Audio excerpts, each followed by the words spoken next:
Low temperatures in the upper 40s to low 50s. Your sports live here on the Game Nashville Sports Network.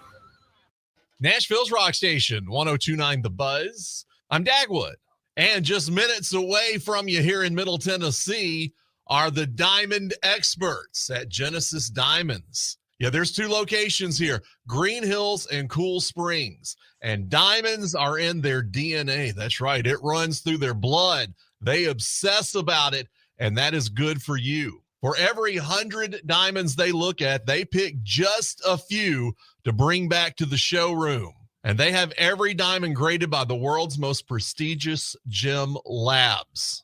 Now, you're not going to get that level of quality or expertise at any other store, especially if you go to one of those big corporate chains. Your source for hand-picked GIA-certified diamonds at the guaranteed best price. And Genesis has the designer settings that other stores can't get. Yeah, all those big-name bridal designers, they have picked Genesis as their trusted partner, and you can do the same. Genesis Diamonds, no compromises. Green Hills and Cool Springs. 30 years of the best sports talk in Middle Tennessee. It's the George Plaster Show, featuring Tennessee Sports Hall of Famers Kelly Holcomb and young gun Billy Derrick. And now, here's your host, George Plaster.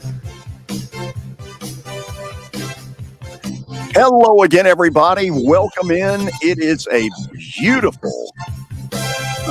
beautiful Tuesday in Nashville, Tennessee. Those of you who are watching this by way of podcast, you can kind of see in the background a little bit of what's going on. We are at the brand new putting zone, 3040 Sidco Drive here in Nashville. If you are even remotely a golf fan, man, you need to come out here and check this out. We'll talk to the owner later in the show. It's a beautiful concept, and Bill has taken this to the absolute nth degree, and we're really excited about being here. Parker Kelly is alongside. Parker, notice that I wore the Masters deal, which if anybody's seen my golf game, it's anything but the Masters. George, mine is the same way. I cannot golf worth a lick, but I have fun doing it, so that's a plus. Good. Just hang with me here for a few minutes. The water cooler talk, as all of you know, is about the Titans and the firing of Brian Callahan.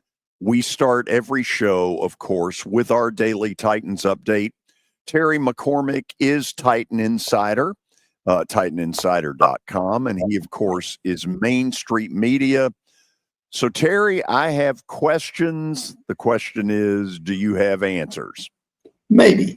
I'll try. Okay. First of all, tell me what you've learned as to how all this went down, because it was really goofy that the press conference that everybody thought would be in the afternoon turned out to be at 7:30 last night. Yeah, as best I can tell from piecing things together, Mike Borgonzi, Chad Brinker, I met with Amy Adams Strunk, I'm assuming by phone, because Amy Adams Strunk, they said last night, was at her home in Texas. So I'm assuming it was either via phone or Zoom call or something like that. And the decision was made to fire Brian Callahan.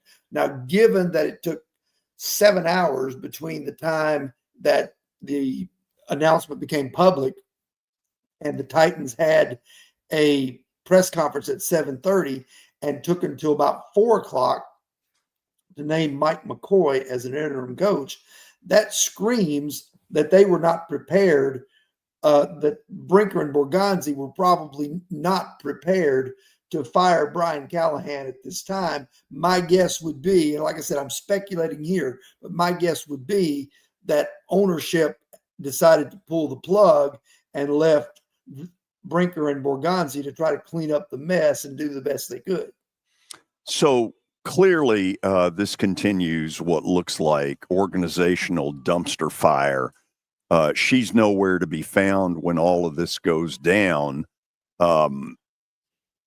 So I guess the first thing I'm asking here is, it appears again that we've got confusion as to why Mike Borgonzi ever got in the middle of this. He's a GM by title, but when you see press conferences where he and Brinker look at each other like, I don't know, you answer it. No, you answer it. Who's running the ship? Well, Brinker is running the ship. He's the one who's reporting to Amy Adams Strunk. He's the one last night when he was asked where she was, he said, I'm authorized to speak for her. So Borgonzi then answers to Brinker, but Borgonzi is in a position where it's his job to oversee the coaches and the roster, which is what a general manager is supposed to do in most cases. So does that ultimately mean he will pick the new coach? You would hope so. I mean, that would seem to be it, but I'm certain that, Chad Brinker's also going to have a hand in it. And I'm sure Amy Adams Strunk, much to the chagrin of most Titans fans, is going to have a say in it as well.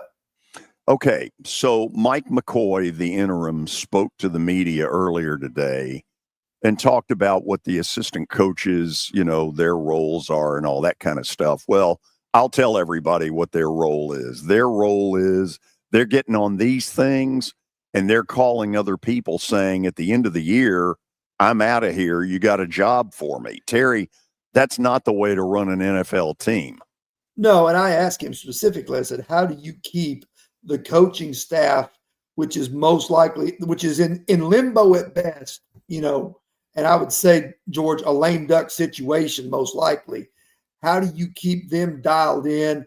And how do you keep the players who are now, wondering what their futures are because, they're going to have a new coach at the end of come January. How do you keep them dialed in through this process where it's already off the rails at 1-5?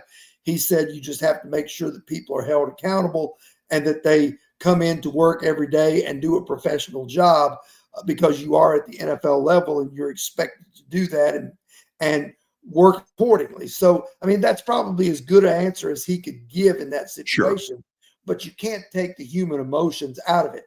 How motivated are guys going to be when they know they're out of here in 11 weeks? Oh, I think we both know the answer. They're motivated to get on these things and start dialing up the coaching world. And, they can sneak around all they want, but we both know not only is this going on with the Titans, but ironically also at Penn State, where phones apparently work up in Happy Valley as well. Good cell service in Happy Valley these days. So what's the most important thing you feel like you learned last night? That's a good question. I mean, I guess that they're still trying to go forward and salvage Cam Ward in the middle of all this mess. Obviously, changing out the head coach and, they changed the play caller a few weeks ago. To me, that was a telltale sign that this thing was beginning to slip away from Brian Callahan when he was stripped of the play calling duties. And then, the fact that you're still trying to work on Cam Ward and develop Cam Ward and get him to have, better throwing mechanics, better see the field, better do all of these things in the midst of this change. That's a lot to ask for a rookie quarterback, even if he is the number one overall pick. And you're seeing it more and more around the league, George. And to be quite honest with you, other than a couple of situations, when you change horses in midstream, it usually isn't good for your young quarterback. It felt to me like Cam Ward was having to sort of adjust to a Brian Callahan system. Not that I have one clue what the hell it was, because early it was get the ball downfield. In recent weeks, it's been this Gerber's baby food model, this little dink and dunk 4 yards down the field kind of stuff. Doesn't McCoy have to basically, at this point, get Cam Ward in a room and say, listen, you're going to be given some input here. Tell us the things you do really well, what you're comfortable with, and let's try to ride with that. Yeah, I think that, he kind of said as much today. He said, it's about the players and not the plays. So I think, if you're Cam Ward and you're hearing that, then you're going, hey, I need to be put on the move a little bit more. I need to be given the freedom to, work outside the pocket and that sort of thing, to improvise, because I think that's kind of what they saw in him that they really liked. But then when you try to fit him into the box and try to confine him to the system, I think you get the results that you get. I think that was part of the reason that it didn't work with Will Levis last year, because you had a quarterback that you inherited who was essentially play action, vertical, throw over the top, give me the deep outs, the post patterns, things like that. And you're asking him to dink and dunk and hit slants and timing routes. And that was never his strong suit either. Terry, what happens, and maybe it got discussed today, but I didn't get to hear all of it. If McCoy has some level of success here, and certainly he can't do any worse than it already is, it's hit rock bottom. This is rock bottom, and it's been rock bottom for 2 years. If he has some level of success, is he being told, hey, you'll get consideration? Don't know that for sure, but I would think that would be in play. It was several years ago for Mike Mularkey when, he kind of helped change the culture in the aftermath of Ken Wisenhunt and brought a different approach and, was able to kind of turn things around. Not so much during the interim stint that he had, but the next year they went 9-7, which I don't really think much of anyone saw coming. And so I would say that if Mike McCoy can elevate the culture and show some progress with Cam Ward, yes, he could be in play. Do I think that's likely? No, I don't think he's the front runner, but I think he's the guy that's in the batter's box now, so he might as well take his swing. Do you have a name right now that you're saying, hey, I hear it's wide open, but this is a name you better keep at the front of your mind? Well, I'll give you a couple, and it's only because of their past ties to Brinker and Borgonzi.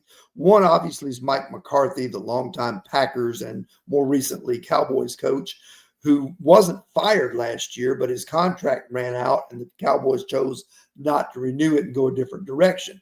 That's a firing. Yes, he has a history of being able to put teams on the field that can score points and things like that. He's not the most dynamic personality you're going to find. He's not going to preach a speech like Mike Tomlin or Mike Vrabel, or Dan Campbell, but he's a pretty good football coach, and he's available. The other has big ties to Mike Borgonzi, and that's Matt Nagy, who was the former and current Chiefs offensive coordinator, who also spent time as the head coach of the Chicago Bears. And like many around him, bombed in Chicago. So, that's Spagnuolo, what about him? That's possible, but he's another guy that bombed in his head coaching opportunity. So, if you're going for, and I think they do need somebody with head coaching experience, to be honest with you, because generally the thought is you go the opposite direction of what you had before. Brian Callahan was a first-time head coach, first-time play caller. I think they'll want to get away from that if they can and find somebody who at least has a decent amount of experience. Could be wrong there, but I think that's kind of probably most people's opinion on this. Parker, you got one or two you want to throw out there?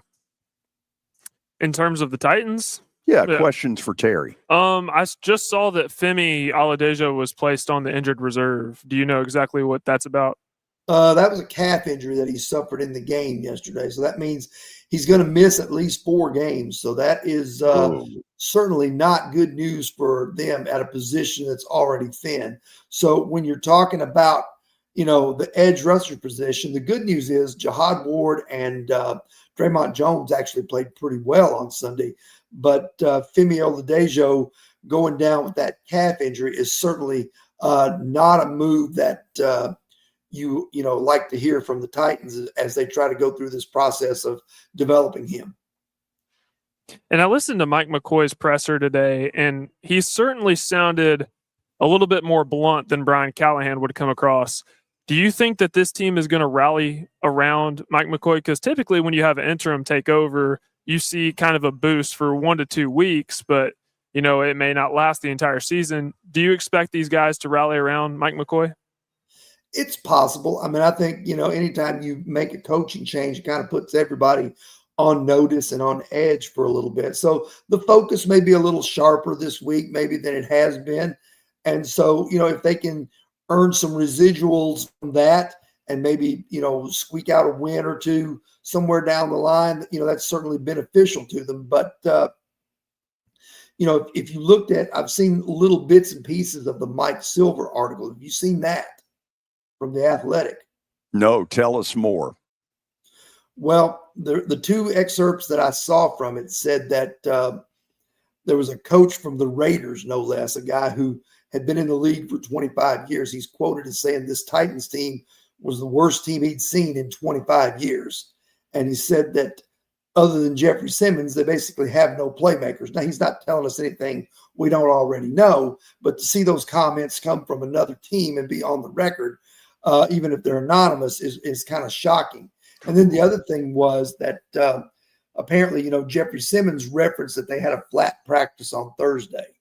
Well, there's been a little more light shed on that. Apparently, according to what Silver's article said, Simmons called out J.C. Latham, who'd been out with a hip injury. And he said, I've seen you do this 10 plays in a row. We've got to have more from you. Wow. Okay. Film at 11. It's like as the world turns, George. God. Terry, thank you as always. All right. Okay. So obviously we went way longer with Terry McCormick's Daily Titans update. Give me a quick update. Okay, the Ravens have released C.J. Gardner-Johnson, and he's been released from a couple teams now. First the Eagles, Texans, now the Ravens. Kind of sad to see. Keep going. He was such a good player coming out of Florida. We have the MLB update. Last night's scores, the Mariners beat the Blue Jays 10-3. That routed them. And now the Mariners are up 2-0 in the series, and they did it on the road nonetheless. Yeah. Keep going. Toronto's toast. Yep. The Dodgers won and the Brewers will be tonight if they lose. That's right. The Dodgers won 2-1 yesterday in Milwaukee. They will play again tonight at 7:08. The Predators play the Maple Leafs tonight after coming off of a big win yesterday. Good shout out the Preds. And the AP poll for men's basketball was released yesterday. Basketball season right around the corner. 6 SEC teams represented in the top 25. 6 more SEC teams received votes, and Tennessee was in the top 20. Okay, so that's that. That's that. That was a very quick update. Let me tell you a little bit about what we've got going on here at the Putting Zone. The owner will join us at 4:20, Bill Ricligiano, to kind of tell us more about this beautiful facility. And I wish I had a little better way to show you all of it other than for me to just get out of the picture there. I'll give you a little bit of an idea. Oh, come on, George. The people want to see you. No, they don't. And I'm certain of that. If you're a golf enthusiast, come out here sometime soon to 3040 Sidco Drive. After the break, Tony Basilio will join us from Knoxville. We'll preview all of the Tennessee, Alabama stuff that will go down Saturday night in Tuscaloosa. David Cutcliffe at 4 o'clock, and we'll ask him, how would you go about seeing to it that Cam Ward can become more productive and that the Titans don't lose him through this coaching process? Stay tuned. This is the George Plaster Show. When I got my first car, my dad told me, keep the gas tank full and my number on speed dial. Now parents are telling their kids, save 615-242-9000 just in case. I'm Blair Durham. If you or someone you love is in a wreck, call us. We're here to get you the money you deserve. A golf cart from Mikey's Motors is the perfect way to get around this summer. Whether you're going to the park, the pool, or the playground, do it in a brand new golf cart from Mikey's Motors, Franklin and Murfreesboro. Summertime fun in Tennessee. That's what we sell at Mikey's Motors. Come see how we roll. It's easy to say good things about the folks at Strike and Spare Family Fun Centers. Number one, I trust them with something that's near and dear to me, the Plaster and Friends Celebrity Bowling Night. But more importantly, I see the fun people have. They enjoy the bowling. They enjoy the camaraderie, and you will too. Come by any of their locations and get ready to have some fun. At Wilson Bank and Trust, we believe you shouldn't have to choose between personal service and digital solutions. As your local independent bank, we're proud to offer the relationships and trusted service you expect, along with the tools and technology that keep you moving forward. So whether you're growing a business, buying a home, or planning for the future, we're here to help. Because this isn't just where we work, it's where we live too. Wilson Bank and Trust, here to get you there. Member FDIC.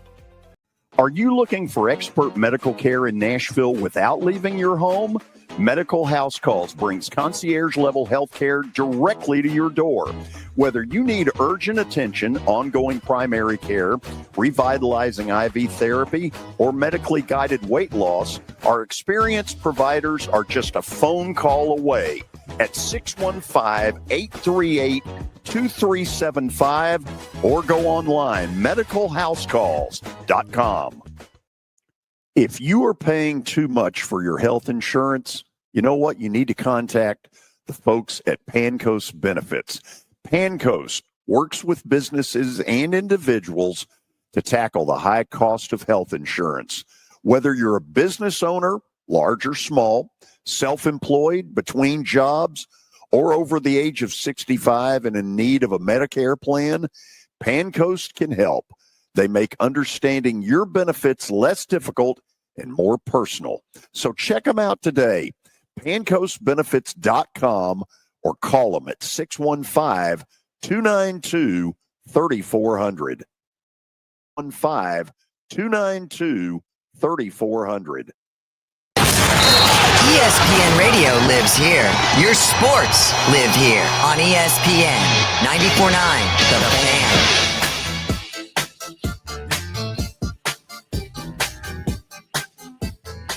We are back at the Putting Zone, 3040 Sidco Drive here in Nashville. They're having a soft grand opening in about an hour. And over the next few weeks, if you're a golf fan, you need to come in here and check all of this out. Now, as big a fan as I am of Tony Basilio, I am certain that he has never been bought out from a radio station for $49 million. Let's bring him up and find out about that. Tony, can you confirm that? I would love it, George. If you could work that out, man, let's get in touch with me later tonight. I'll make time for you this evening. So we now know, once again, we learned it at Texas A&M and we've learned it at Penn State. The schools can cry poverty all they want, but when you see this, you're like, please, give me a break. I like when the ESPN, when the SEC network runs those commercials about how when you give to our athletic departments, you're funding the scholarships of these young men and women. I mean, that's high comedy, George. Those people ought to go right for like Saturday Night Live or something. Right. Hey, by the way, so that you'll know, Kelly's not with us today, and I don't know what I may or may not have told you. His father passed away a week ago. Yeah. And so Kelly's been out a bunch, but as I told him, I said, listen, you take care of all of this stuff. The show comes like 77th in the list of priorities right now. So you won't hear from Kelly. I want you to know that. Amen to that, George. I remember losing my mom when I was young, and then I lost my dad about 5 years ago. And at no age are you prepared for that. At no age in this world are you prepared to lose your parent. So God bless Kelly's family. So I'm going to hopscotch a little bit. Sure. How serious an officiating problem does the SEC have, in your opinion? Has a credibility problem.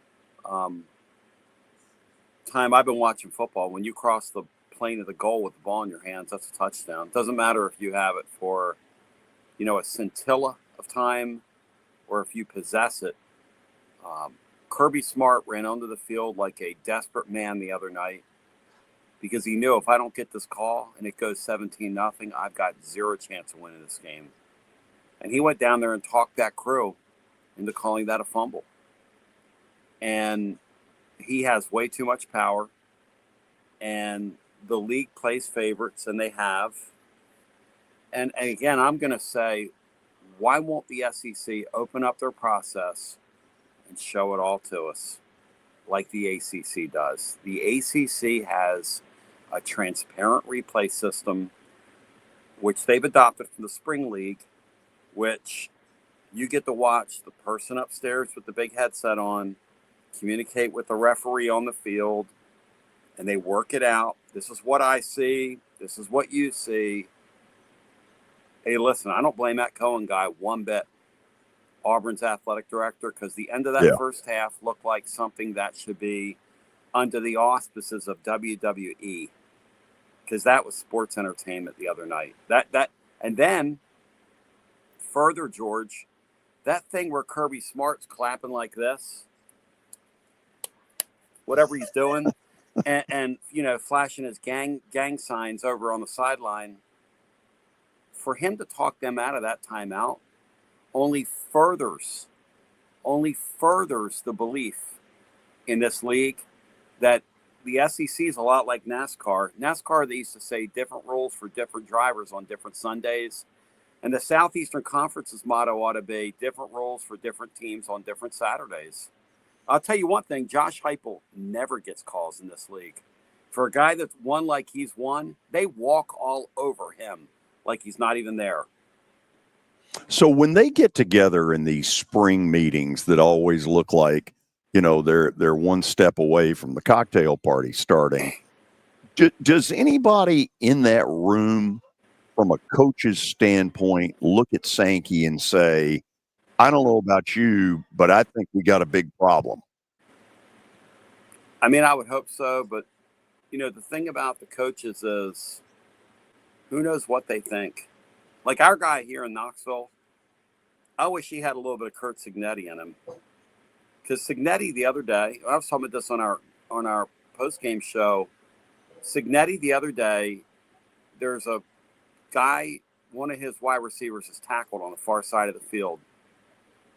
George Cignetti grabs his headphone and throws it right at the feet of the official on his sideline. I saw him do it. And he made him throw a 15-yard penalty on him. Yeah. And then if you read lips, the official on the field came over to him and said, don't make me throw you out of this game. But at that point, what Cignetti did is he got calls down the stretch.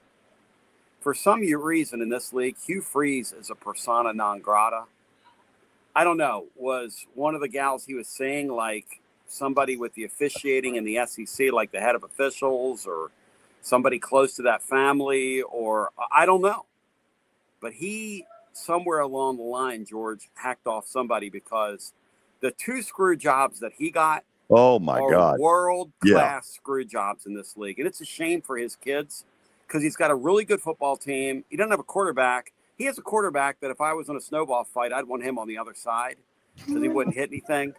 But essentially, they've gotten screwed twice, and they have a nice club at Auburn this year.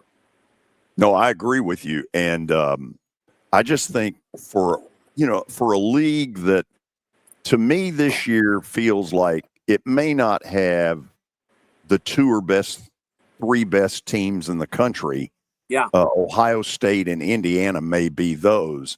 But then as you work your way down into teams 6 through 15, the SEC's loaded. It's a great conference, and I think the officiating has done nothing but get worse. Oh, it's totally substandard. But again, until I see them open this thing up like the ACC has, I believe in conspiracy. You know why? Because they've invited me to believe in conspiracy. Because Kirby Smart gets a different whistle. And Nick Saban, when he was in this league, got a different whistle than everybody else. Nick Saban had a couple of Alabama teams go a whole season without a holding call, George. I mean, that's impossible. I'm sorry. Where I come from, that's called impossible. You can't be competing in a league and go a whole year without a holding call. I mean, it's one thing to be good. It's another thing to be that good, George. Tony, I want to ask you, we're going to get to Tennessee and Alabama. Mm-hmm. I've always said that in 35 years of sports talk radio, the two most explosive issues that I ever dealt with, the first one was Ron Mercer not being admitted to Vandy, and then a couple of days later signing with Kentucky. Mm-hmm. The second one was a Johnny Majors Tennessee team that should have beaten Alabama and instead got beat 9-6 on a bunch of field goals. So I know the level of passion around this. For you, what is the one moment Tennessee Alabama football that stands above all the rest? Well, I mean, the thrill of victory was 3 years ago in Neyland Stadium. Never seen a scene like that in my life. And Tennessee's never seen a scene like that. In fact, everybody brought their cigars to the game with hopes that Tennessee would win. And, you know, I think about a guy that helps me out, Matt Dixon, and his father, Jack, were on the field afterwards. And they sent me a wonderful photo of themselves down there. And it's just, you know, the generations of all fans. Sure. But what was left in that game in its wake, there were a couple of great pictures. One was a big, huge plume of smoke over top the stadium because everybody lit up their victory cigars. It's just a great tradition in that series. And then talking to my sources at UT, and they said that next week's game was going to be played with little particles of those cigar canisters that got crumpled and crampled and trampled, or whatever the word I'm trying to say, all over the field, to the point where they had to bring in a super sweeper that they had to pay like $150,000 for to get that stuff off the grass.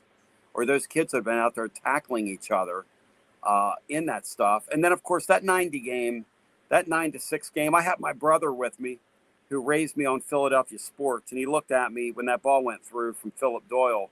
And he said, "Congratulations, you found something more torturesome than watching the Eagles play." So, okay, that's a great one. I like that. Is Tennessee's defense a problem? Well, they just play electric football with their safeties. You remember that electric football game? You turn that thing on and the board goes, and the guys are like dancing and they're hugging the walls. I mean, here's my biggest fear this week is Ty Simpson's really comfortable in Alabama's offense. Yeah. See, the interesting thing about this game is both these teams are pretty good. They're not great. They're both pretty good.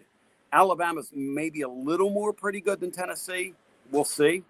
But Tennessee's got wretched at times safety play against the pass. I mean, those guys just get lost in space, and he's going to be able, because he's a veteran player that knows his offense, if he gets time to throw, he's going to be able to have a day. But Tennessee's pretty good rushing the passer. They should be against that Alabama offensive line. And if Alabama doesn't have Jam Miller, they're going to have trouble running the football as well. But I still think this game will be a moderately high-scoring game. And Tennessee's just got to play cleaner football than they have their first two SEC games if they hope to win this game. And they can win this game, but they've got to play cleaner. Would you say both of them, when it's all said and done, are somewhere between the 8th best to the 15th best teams in the country? You know, I don't know, George, in terms of where they stack up in the country, because I don't even know how you say that. I mean, we're living in a world where, or how you would even determine that, we're living in a world where LSU's coming to Vanderbilt as an underdog. I mean, we're seeing things. You just took the words right out of my mouth. George, but the thing is, LSU should be an underdog against Vanderbilt. You know, if those two teams played on a neutral field, it's a very interesting football game. And let me tell you something. There are a lot of great jobs that are going to be open this offseason. Oklahoma and LSU might be among them, along with Florida State before it's all said and done. We might see an offseason like we've never seen. And the reason this is happening, George, is the guy at Indiana has made it look easy. The guy in Nashville is making it look easy. And none of this is easy. But the guy in Nashville and the guy in Indiana are going to get some people fired And if Brian Kelly loses this weekend, he's going to get his northern accent back very quickly. And he won't be saying family anymore. He's going to get his northern accent back, George. Parker, you want to try and top that? I'll try my best. So I think what you're referring to with Curt Cignetti is the fact that he came to Indiana and year one has them rolling. And now year two, we're calling Indiana a national championship contender. I'm 23 years old, and I've never one time in my life ever said Indiana was a national championship contender in anything other than men's basketball. So well, listen, man. Yeah. Go ahead. Well, no, your point is well taken. George has a few years on you, and so do I. Just a few, not a lot. We've never dreamed of seeing Indiana in this light. I thought they were a cute, fun story last year, made by a schedule. The guy took a bunch of his players from James Madison, who, by the way, the year before that, won me a lot of money because I kept betting on them, and they kept pounding Smart people. Man. And I mean pounding people in that league. So I knew of Cignetti's kind of killer instinct deal that he has going. How do you take a team without a tremendous payroll and go to Oregon? I would bet you guys that Oregon's payroll's got to be 3 times what Indiana is. And Indiana physically beat them on that football field in front of their home crowd. Physically and that's beat the them. Part that shocked me. I mean, put them in Oregon, a locker, shut the door. Couldn't Whole run deal. a lick. Yep. Great. You hear And it's great for the sport. Hey, guys, this is great for the sport. You know, talking about Vanderbilt like this is great for the sport. If Tennessee can go and get Alabama this weekend, it's great for the sport. What's not great for the sport is Auburn being up 17-0 at halftime like they should have been, but that wasn't the score at halftime. And we all knew what was going to happen in the second half. Kirby Smart's football team is living on borrowed time. I still think that's a 3-loss team before the year is over. I don't know who's going to get them, but they don't rush the passer like they used to. Their quarterback's not very good. Tennessee should have beaten them, and now Auburn should have beaten them, and that would have been 3 losses at the midway point.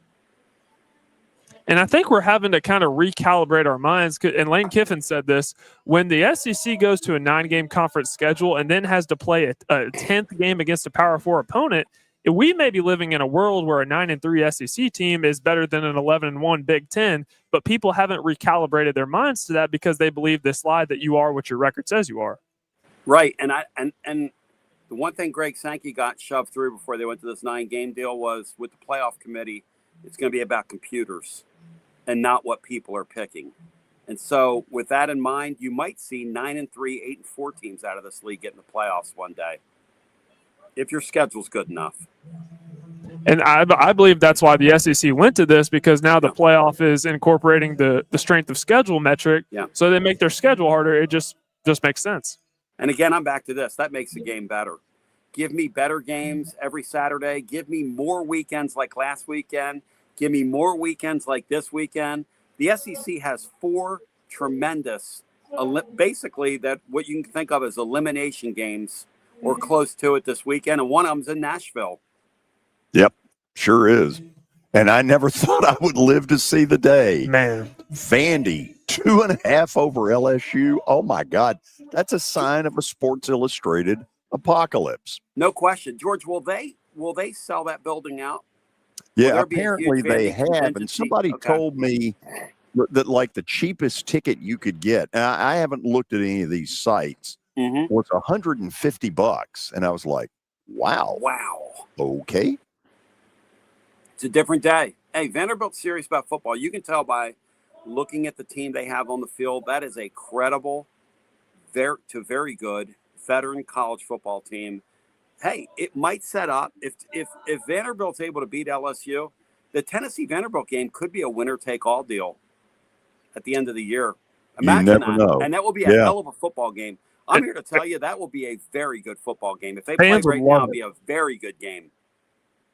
Absolutely. I wanted to go back to the point we were talking about with Auburn, Georgia, because I just think it's so interesting that Hugh Freeze, Auburn, then got absolutely hosed twice. But if Hugh Freeze goes up to the podium and him and his players have to account for why the referee screwed up, and they say anything that is remotely criticizing, complaining, they get a huge fine.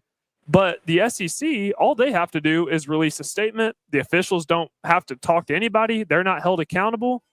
What if, how we find the coaches for saying something? Well, what if the officiating crew screws a game up like they did for Auburn? Why shouldn't they send Auburn some money?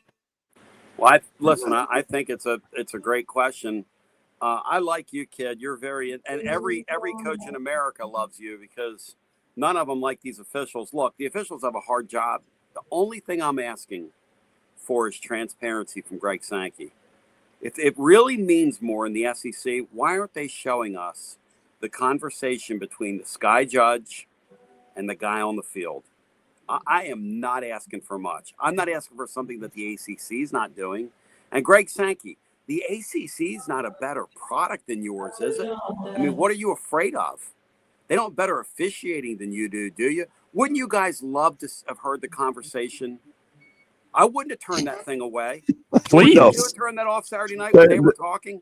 I would have been hanging on every word. Oh, absolutely. All that is another enhancement to your telecast. But you know as well as I do that they never expected the ACC to do that. And I'm sure the SEC reaction is that's a rogue conference that broke the code. We don't do that. Absolutely. You know, the NFL's talking about doing it next year, George, because they get it. It's called enhancement. It's called fan engagement. You know, I don't need all these interviews with these coaches and these sideline reporters. That stuff's useless to me. I'm sorry. I'm old school. I don't need, but I would like to watch the replay. I would like to see the interaction and how they arrived at that call, because anybody watching college football knows, except Georgia fans, that was a touchdown the other night.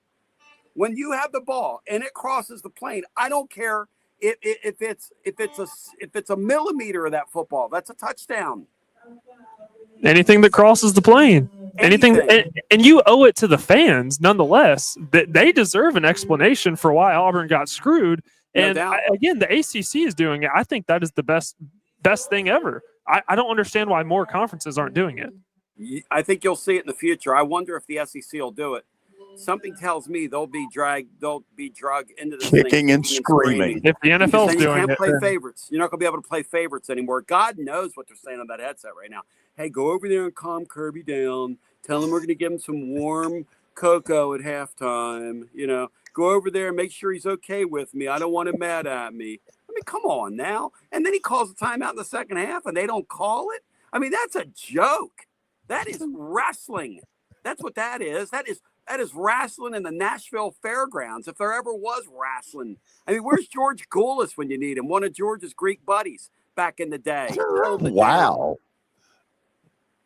I got one more thing for you, because each conference, you know, the SEC may emphasize this, the ACC may emphasize this, Big 12, Big 10, whatever. I got a simple solution. Why don't we just make the referees full-time employees and set a national standard? Well, I mean, if it just means more. Again, I'm back to George, though. We don't have the money to do that. George, I've got a friend that's a professor at Penn State, and Penn State's had to close a few branch campuses. And if they would have had that $60 million, they could have kept all those branch campuses open for the next 10 years. It's good to be James Franklin. And it's James Franklin. James Franklin has his own branch campus now. Who knew? So if a person in Middle Tennessee has not heard you before and they're like, man, this guy's really cynical, he gets after it, how can they hear you? I'm very celebratory, actually, George. I don't think I'm very passionate about what I'm passionate about, and I love what I do. So tclub.team is where you find me. We're going to be on late night talking about the Tennessee Alabama game. It's going to be a brawl for the all, one for the ages. Tennessee hasn't won at Tuscaloosa, George, since George Bush was president. I'm going to put that in my pipe and smoke it, my friend. It's been 20 years. I mean, that has to end sooner or later, doesn't it? Oh, you are on a roll. I love it. Tony, thank you as always. Thank you, guys. Great talking to both of you. And Kelly, condolences on the passing of your father. Thank you, guys. I'll get the word to him. He's terrific. Tony Basilio, not only funny, entertaining, he's awesome, smart aleck. I love it. He's fantastic. Okay, we'll go to the break, and then we'll react to a little bit of what got said here moments ago. Stay tuned. This is the George Plaster Show. When I got my first car, my dad told me, Keep the gas tank full and my number on speed dial. Now parents are telling their kids, save 615-242-9000 just in case. I'm Blair Durham. If you or someone you love is in a wreck, call us. We're here to get you the money you deserve. Sports and Social at Green Hills Mall is the new home for our Football Night in Nashville promotion. Their food is terrific. Their TV setup looks like a racing sports book in Vegas. And if you're a sports fan, you can't beat it. Starting September the 4th, we'll broadcast from Sports and Social every Thursday night. There's Pop-A-Shot, great football, and the chance to win a beautiful Mikey's Motors golf cart. See you at Sports and Social in Green Hills Mall.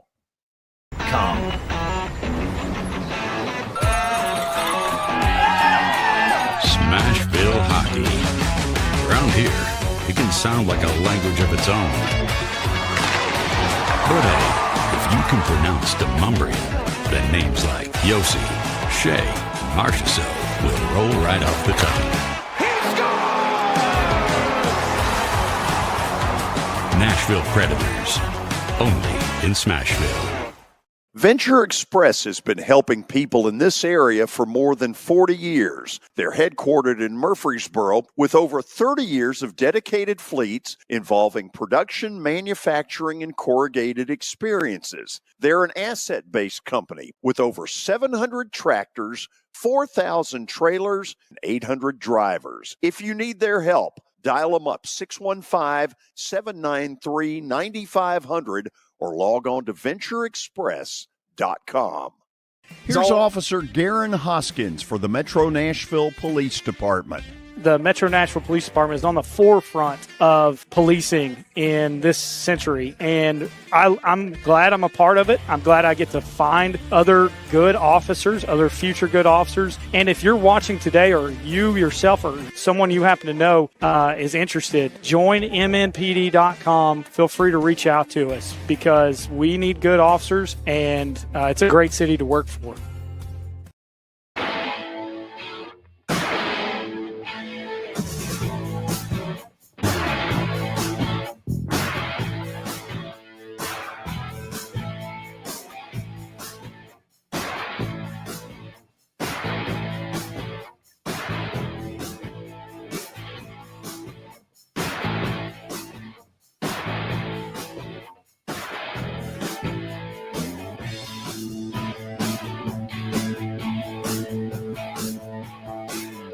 Okay, we are back on this Tuesday afternoon. It's a beautiful Tuesday. Man, for mid-October, we've still got temperatures in the 80s, and I kind of like that because come December and January, you'll wish for this, which brings me to where we are today. In the background, you can see what is the brand new putting zone. Putting zone located at 3040 Sidco Drive. If you like anything about golf, you need to check this out because Bill has done, and he'll join us at 4:20. Bill Ricligiano's done a beautiful job in putting all this together. If you could have seen this room 6 months ago, this big warehouse, and what it looks like now, holy cow. Okay. To me, the most important thing that I heard today, and I totally believe this, the ACC and what they have done in the take everybody into the war room of instant replay, it will force the SEC kicking and screaming into being a little more transparent. I do believe that. I sure hope so. And I think what Tony was saying about if it just means more, you go around toting that phrase all the time. If it does mean more, the fans, the people who are at the game watching, they deserve to know what is going on inside the game day operations center because the calls that have happened, and not just this year, I mean, there were some really bad calls as well last year. The fans have a right to know. Do they not? Well, I'll take it a little farther. I think it was Sean McDonough on the mic for the Auburn-Georgia game. And, Yep. you know, this crap was going on for forever. It was interminable, not just, quote, trying to get that call right, but a series of other screw ups. The final 2 minutes of the first half took like 35 minutes. I mean, good God, what are they doing? I was watching that in the Michigan USC game, and the Michigan USC game actually started after, and they went to halftime and they came back and started playing the third quarter before Auburn and Georgia ended up going to half. I mean, it was just crazy. That should never happen. Look, I don't know, you know, in some of what Tony said, there is this belief amongst some people that the SEC still operates from an officiating standpoint in sort of a good old boy network. Now, you can say that's BS, or you can decide, no, I agree with that. But the point of it is, that's what's out there. That is a perception that people have, whether right or wrong, that it's kind of a good old boys network. Well, the quickest way to debunk that myth is to let you into that booth, just like the ACC's doing, because I'll guarantee you the SEC is pissed that the ACC has opened this can of worms. They don't like it one bit. And Tony's right about one thing. They will be the last conference. They will go into that kicking and screaming. And unfortunately, that's what leads to suspicions of, if you got nothing to hide, show us. Tony said he wasn't a conspiracy theorist, but the SEC has kind of made him turn into one based on what they're doing. Truthfully, this is kind of a conspiracy as well, but I think you just said, I don't think the SEC wants to be the follower in this situation. The ACC did it first. I don't think the SEC, Greg Sankey, I don't know if ego is the right word. Yeah, they think they're the cutting edge, God's gift to cutting edge football. And on this one, they're light years behind. And some other conferences are too. And I do believe that a year from now, virtually everybody will be doing it that way. I totally think that's what it is. They see the ACC is doing it, but if the NFL does it as well, the SEC is not going to have a choice. That's sort of what I think, but they're going to do it kicking and screaming. And by the way, it wouldn't be that hard in the middle of the season to do it, to say, let's put a camera in there, let's mic them up. I mean, we've put people on the moon. We can do this. But this appears to be a league that doesn't really want you to know that stuff. It's just common sense at this point. Better to have common sense later than way earlier. Are you worried about Tennessee's defense? I'd be lying if I said I wasn't. The run defense versus Arkansas was awful. And then Alabama, they got their running back Jam Miller healthy, but you think about the aliens that they have at wide receiver: Jeremy Bernard, Ryan Williams, Isaiah Horton. If Tennessee's secondary, one, if they're not healthy, that's a big problem. But two, if they play like they did versus Arkansas, it's going to be first one to 50. I don't have any doubt that Tennessee will have some great moments when they have the football. But to me, the part where I don't see them winning is anything that remotely looks like the first three quarters of the Arkansas game. They're not winning in Tuscaloosa. No chance. Alabama's the first team in history to win 3 straight games versus an AP-ranked team. I don't know if there's a hotter team in the country right now than Alabama, and they certainly, in my opinion, have the best passing game right now. So if Tennessee doesn't figure out what they need to figure out defensively, it's going to be a shootout just like it was in 2022, except I'm more confident in Alabama than I am Tennessee, if that happens to be the case. By the way, he brought up something. I hadn't thought about it this way. There really are a bunch of elimination games this weekend. Here we are, the weekend, the Saturday of October 18th, and we've got some games that may well be elimination games. And I had not thought it through the way he did, but he's right. Yeah, it's part of that recalibrating our minds to now we have this playoff, and a 3-loss team, unless you win the league like Clemson did last year, is probably not going to get in unless you have a really, really good strength of schedule, which right now the SEC has 11 of those top teams who have a tough strength of schedule. If you have 3 losses at this point, I say your hopes are pretty much done for. Yeah, I cannot at this point sit there and say to a Clemson or a Penn State, hey, you're still alive. Now, there may be some crazy stuff that goes on in early November that changes the narrative. I mean, you have to say there will come a day where a 3-loss team gets in. At the moment, it's hard to see that, but we got a lot of football left. But that said, Clemson and Penn State, I don't think they need to be making hotel reservations for a college football playoff. No, Big Ten or Penn State's done for. They're dead in the water. Drew Aller's out for the year. They already have 3 Big Ten losses. Not a shot in the world. And Clemson, no. With the way Miami's playing, the way Georgia Tech is playing, if Haynes King doesn't run himself into the ground, I think those are the top 2 in the ACC. David Cutcliffe will join us to start the 4 o'clock hour. Given his knowledge of working with quarterbacks, I'm going to ask him right up front, what would you do to see to it that the Titans mentally don't lose Cam Ward? And what level of worry should there be about that? Stay tuned. We got a good 4 o'clock hour coming from the putting zone. This is the George Plaster Show. Smashville hockey. Around here, it can sound like a language of its own. But hey, if you can pronounce Demumbrian, then names like Yossi, Shea, Marchessault will roll right off the tongue. Nashville Predators, only in Smashville.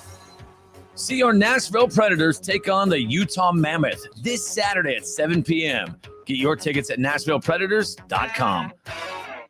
The wait is over. The largest sports book in Kentucky is now open at the Mint Gaming Hall, Kentucky Downs. Feel the rush of every play in a venue built for sports fans. Catch all your favorite games with an 80-foot screen, stadium-style seating, and live daily broadcasts from VSiN, the sports betting network. Plus, download the Circa Sports Kentucky mobile app today and start betting like a pro anywhere in Kentucky. The largest sports book in Kentucky, Circa Sports, is now open at the Mint Gaming Hall, Kentucky Downs. At Volunteer Hose and Gasket, they're not just about products, they're about solutions. If you need a custom-cut gasket or a hard-to-find hydraulic hose, they got it. From industrial hoses to hydraulic fittings and custom-cut gaskets, their stock is vast and versatile. Plus, their 24/7 emergency service means they're here whenever you need them. Visit one of their locations in Nashville and Murfreesboro or online at volunteerhose.com. Volunteer Hose and Gasket, sealing your success with every connection. Now, here's your latest Fox 17 Code Red weather report. I'm Fox 17 meteorologist Greg Bobas. Mostly sunny continuing into the afternoon and straight through sunset. High temperatures upper 70s to near 80, and we'll have a very similar night to what we experienced last night. Low temperatures in the upper 40s to low 50s. Your sports live here on the Game Nashville Sports Network. When I got my first car, my dad told me, keep the gas tank full and my number on speed dial. Now parents are telling their kids, save 615-242-9000 just in case.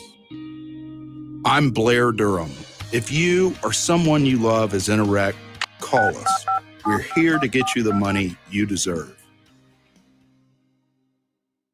If you're looking for fun for the family, look no further than Strike and Spare Family Fun Centers. The bowling is a blast.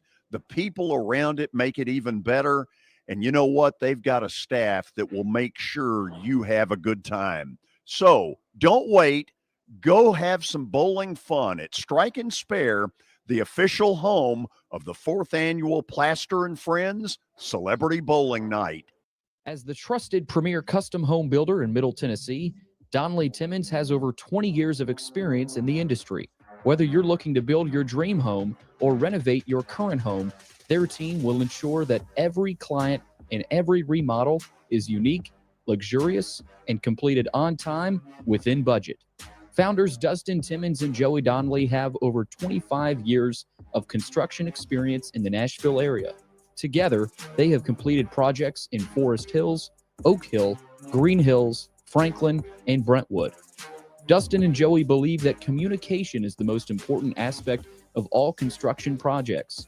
Therefore, they personally manage each project themselves and are involved in job site activities on a daily basis. Their commitment to quality and integrity has earned them an outstanding reputation among their clients. Contact them to set an appointment for a free consultation or to view some of their completed projects. Give them a call at 615-456-7983 or log on to DonnellyTimmons.com. Convenience and value, two words that we expect when we do business. Our goal at JHA Company is to deliver just that, both to our school partners and to our customers. Whether you're purchasing photos, yearbooks, class jewelry, letter jackets, school spirit wear, or senior graduation products, we strive to make the experience easy, convenient, and cost-effective.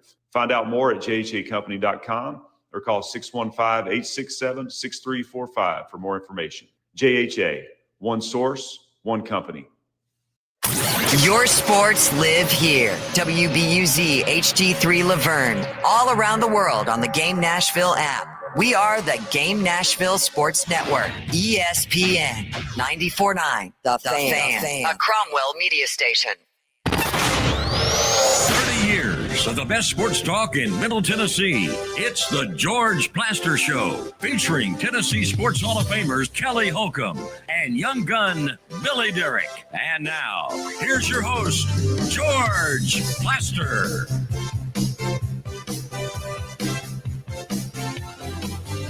Now time for our stat of the day, brought to you by Apple Collision Centers. This is a third Saturday in October theme one. The last time Tennessee beat Alabama in back-to-back third Saturdays in October was 2003 and 2004. Everyone knows Philip Fulmer coached the Vols, but who was the coach of the Crimson Tide? Oh, wow. Gosh. So if you go back a ways, Dennis Franchione was in there somewhere. Mike Dubose was in there somewhere. I'm going to say it's Mike Dubose, although I can't swear to it, because if you look at Alabama's history, after Bear Bryant passed away, it was Ray Perkins, who then bolted to Tampa Bay. Then it was Bill Curry. At some point, it was Franchione. At some point, it was Mike Price for about 3 days before he got himself into some off-field issues. I'm going to go with Mike Dubose, but I'm not swearing to it. Now, I promise, George, I have not seen the answer. I'm going to guess Mike Shula.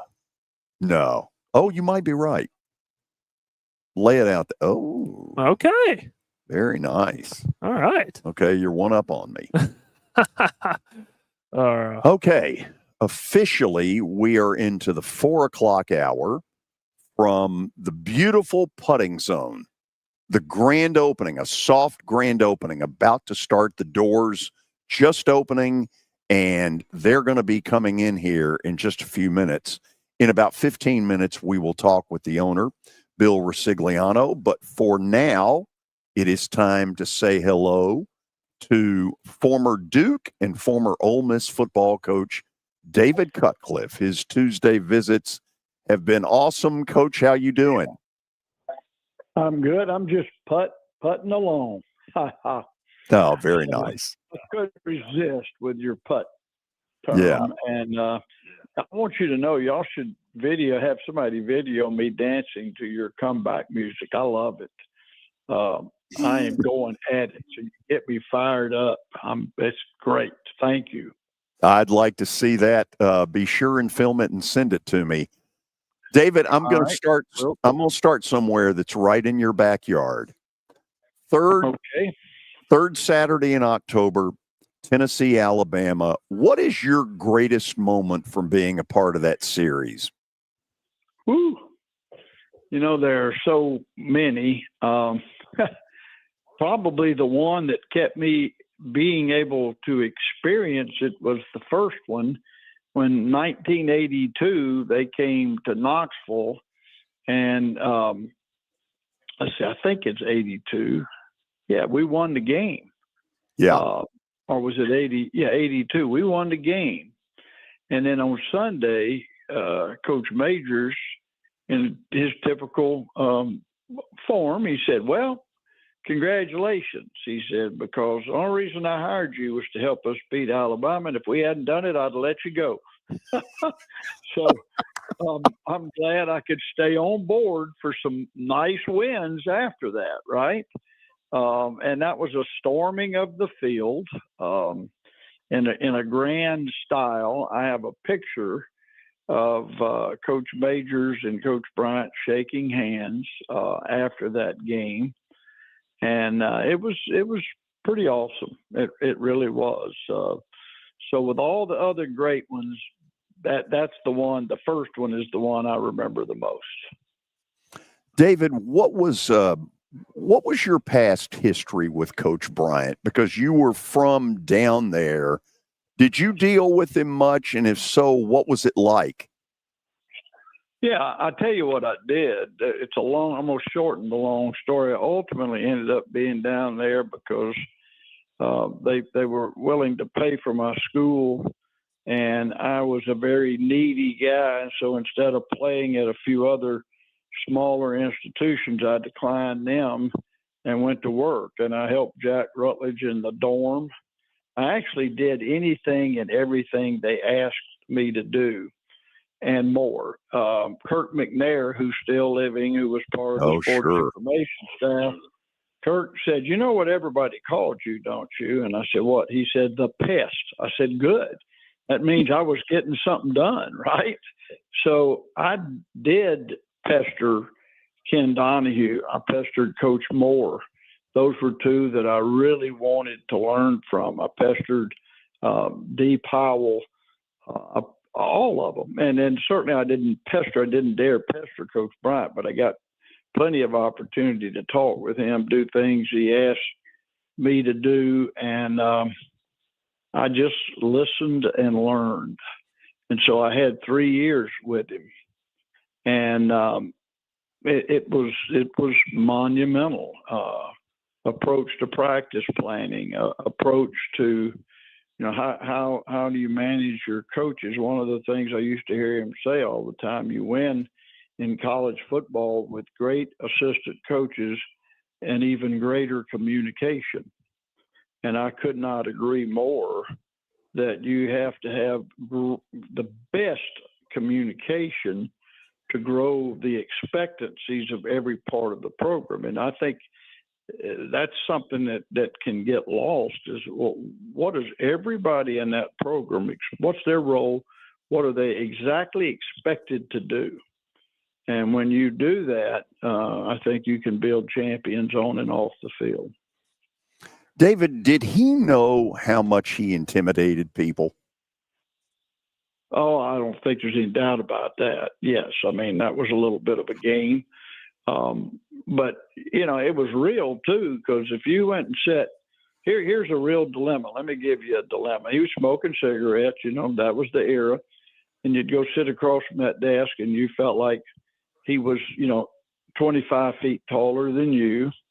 And he'd be smoking a cigarette and had it in his fingers like people held them. Then there'd be one in the ashtray that was burning on down long ashes. Okay.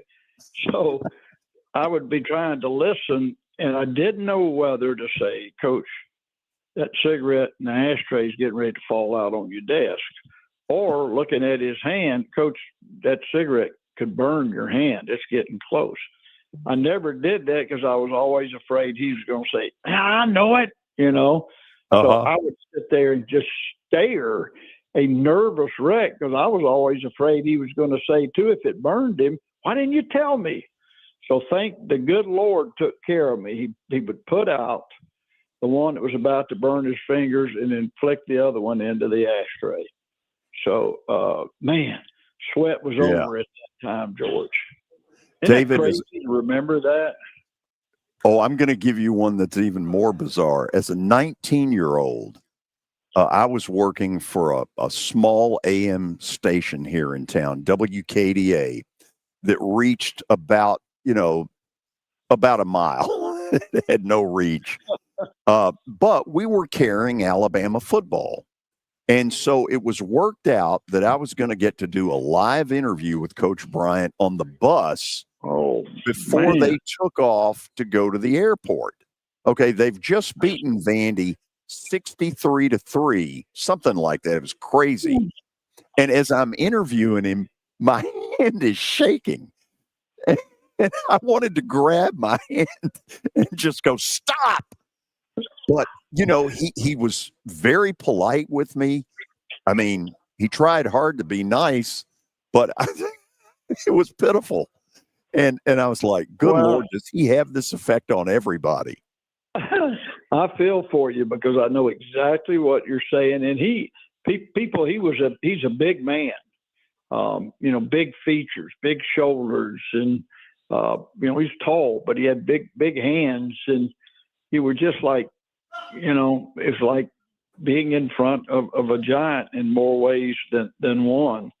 I would say this: I thought he was much more comfortable himself in a team setting or a staff setting than he was one-on-one. The one-on-ones would not last very long, but also, if you remember the old Bell telephone or South Central Bell, whatever it was, I wish I could call my mama.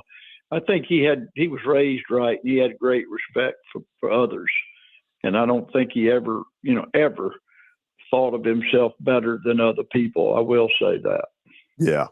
David, I want to ask you this because I know the kind of work you've done with Daniel Jones over the years, and it's been great to see him have all this success now with the Indianapolis Colts.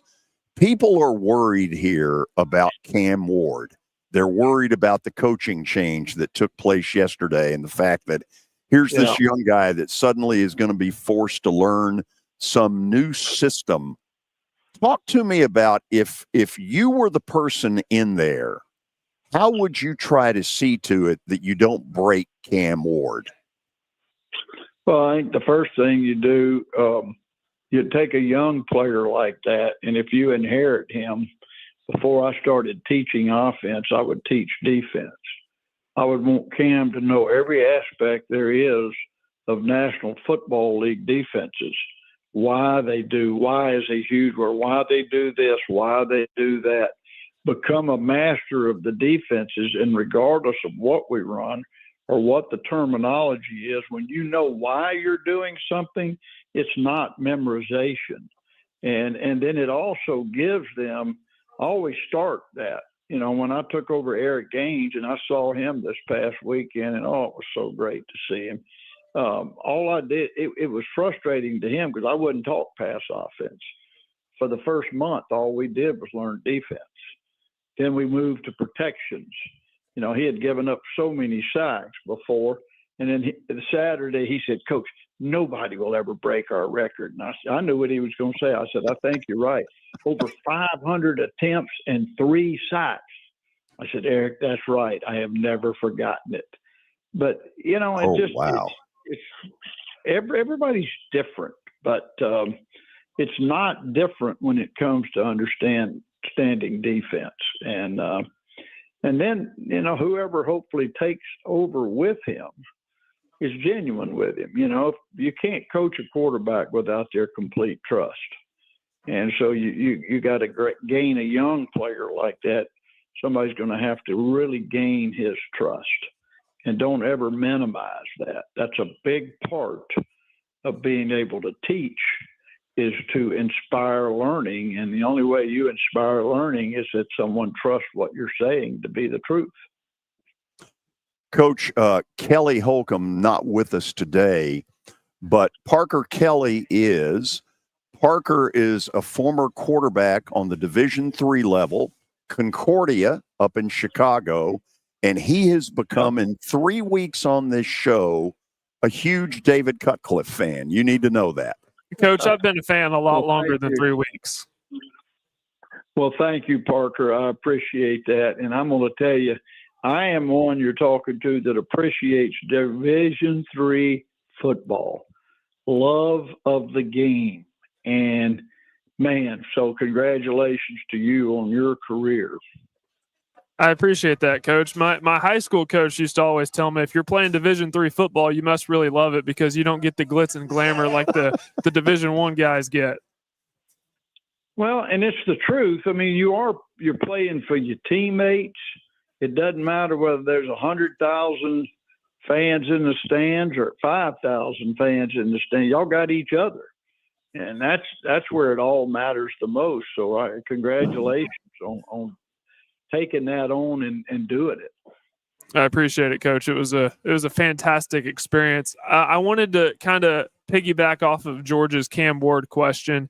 I was watching the game on Sunday versus the Raiders, and the Raiders were bringing a lot of exotic blitzes, and it seemed like Cam Ward didn't have a hot read, a guy to get the ball out quickly to. I know when I was a player, I didn't truly feel like I was settled into the game until I got that first contact or first got hit. But in terms of getting those early completions and just giving Cam easy completion throws, how beneficial do you think is that for a young quarterback? Well, I think you have to. I mean, I think part of it are either screens or spot up throws. And the spot up throws, I mean, if you're a professional team, that can work versus both zone and man if you call it. And if it's a man-to-man sudden and you can't spot up and avoid, then you just go in and back out. You know, you have to hit it on the move, but it's still a 5 or 6 yard route. And if you have a library of those things, I think you start a game with that type of focus. And as the game goes on and game plans, you know, start showing themselves defensively and offensively, then you can progress and move more. The biggest thing I think you have to do with young quarterbacks is not let them get hit time and time again in the pocket, because you're human. I mean, you know, playing the position, your eyes are going to come to the rush if it's just a jailbreak over and over again. And so hot reads, I think the biggest thing, you know, my wife used to leave when Peyton was younger in the league, and for a while in the league. He would call on their day off, and we would have pass protection conversations, not routes, not any, just pass protection conversations. She'd leave because they would be an hour and 15 minutes. You know, how do you get a hat on this? How do you get a hat? You know, so you have, and it's simple. I'm going to coach a little bit, but you got 5-man protections, 6-man protections, 7-man protections, and occasionally you can call an 8-man protection. And then to any of those protections, I've always used the term uno, obviously meaning one. So all it takes is one.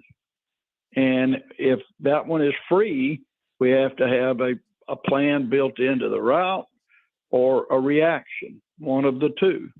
And you communicate with receivers. But I loved it when people tried to uno us, because our guys would know who is free. And, you know, I'm a big believer in teaching the quarterback to call protections, not the center. So you just think of Peyton, you know, he ID'd all the time on fronts. And then you could take a 3-down front and make it a 4-down front. I know I'm getting carried away, but you got me all fired up with a young quarterback. What you have to have hours of conversation and time. And you know what I like, Parker? I don't know if you agree with this, but I don't like it to all be film or the board. If I can't talk and he can't visualize it, he's not ready to know it. Right, because you can go through all that stuff in the film room, but it's a completely different thing when you're out there on the field doing it. That's right. So in your mind's eye, when we just have a conversation about it, I can tell whether you're seeing it in your eye.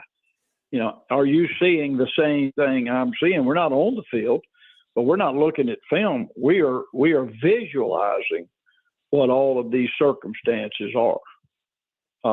So, you know, that's what I mean about communication, and it's fun. I wish I was 21 doing this all over again, but I'm not. My wife will look at me funny every time she hears me starting to act like I'm coaching again. She goes, you know, I'm listening, honey. But it's hard. David, I want to end it this way. I probably watched 12 hours of college football Saturday, and it really did my heart good to see all the different networks have kind of a moment of tribute to Mark Womack. Yes. It really spoke volumes about the things you said about him last Tuesday. I know this coming Thursday is going to be hard for you, but that was a great man, and I'm glad you shared it with me. Well, amazing person, and it will be a celebration of a great life. I hurt for his family. He had as it ended up, a small family, but only one child. But John will forever be better because of who his dad was, and then all of us that knew, like you and I did, Mark. We didn't have to be his best friend. If you just knew him, you were better off. So it will be a huge celebration, no question. Thanks for coming on as always, Coach. Y'all have a great rest of your week. Take care. That is the great David Cutcliffe. It is, for me, such a blast to talk to him every week. I feel like I really learned something, even though I never really played football at the kind of level, Parker, that you did. This is a wise man when it comes to football, and I think a lot of people probably know now why I say if I could put a committee together to fix all the off-the-field crap in college football, he's one of the people that would be on there. In fact, he'd be at the top of my list. He and Watson Brown 100%. would be at the very top. 100%. I wish we could have him on the whole 2 hours because I was just hanging on every word he was saying. I was fangirling. I'm not going to lie. I was fangirling. Here's the problem. He's glad he's not. Yeah, I'm sure he is. But, man, that was awesome stuff. Okay, after the break, we're going to meet the owner and operator, I guess you'd say, of this beautiful new putting zone. Bill Ricligiano is in the on-deck circle, and he knows it. He will join us next on the George Plaster Show. When I got my first car, my dad told me, keep the gas tank full and my number on speed dial. Now parents are telling their kids, save 615-242-9000 just in case. I'm Blair Durham. If you or someone you love is in a wreck, call us. We're here to get you the money you deserve. A golf cart from Mikey's Motors is the perfect way to get around this summer. Whether you're going to the park, the pool, or the playground, do it in a brand new golf cart from Mikey's Motors, Franklin and Murfreesboro. Summertime fun in Tennessee. That's what we sell at Mikey's Motors. Come see how we roll. Here's Officer Garen Hoskins for the Metro Nashville Police Department. The Metro Nashville Police Department is on the forefront of policing in this century, and I'm glad I'm a part of it. I'm glad I get to find other good officers, other future good officers. And if you're watching today, or you yourself or someone you happen to know is interested, join MNPD.com. Feel free to reach out to us because we need good officers, and it's a great city to work for. Star Physical Therapy was established in 1997 with one great mission: to serve. If you're hurting, don't wait to receive physical therapy. You don't need a referral to see their physical therapist, and early morning and evening appointments are available. Make the call to 615-673-1420 and get rid of that pain. Star Physical Therapy, the official health provider of Football Friday. Are you looking for expert medical care in Nashville without leaving your home? Medical House Calls brings concierge-level health care directly to your door. Whether you need urgent attention, ongoing primary care, revitalizing IV therapy, or medically guided weight loss, our experienced providers are just a phone call away.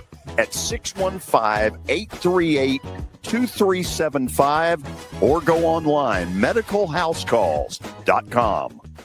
It's easy to say good things about the folks at Strike and Spare Family Fun Centers. Number one, I trust them with something that's near and dear to me, the Plaster and Friends Celebrity Bowling Night.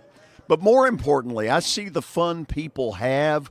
They enjoy the bowling, they enjoy the camaraderie, and you will too. Come by any of their locations and get ready to have some fun. Plaster and Friends Celebrity Bowling Night. ESPN Radio lives here. Your sports live here on ESPN 94.9 The Fan.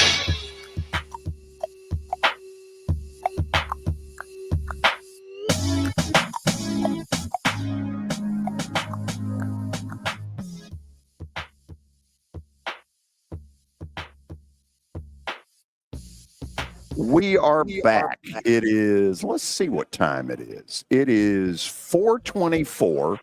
We are today at the grand opening of this beautiful putting zone. If you're a golf fan, this is something you're going to want to see. I've asked Bill Ricligiano, who is the owner and operator of this dream that he's had for some time, to join us here at our broadcast site. So, grand opening today, but in truth, I saw what this looked like 6 months ago, and I really couldn't envision it. Not like this. Yeah, good to see you, George. Same here.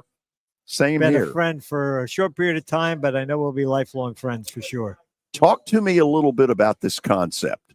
This is the world's first 18-hole par 72 professional putting course. And by the way, look into that camera. They want to see you.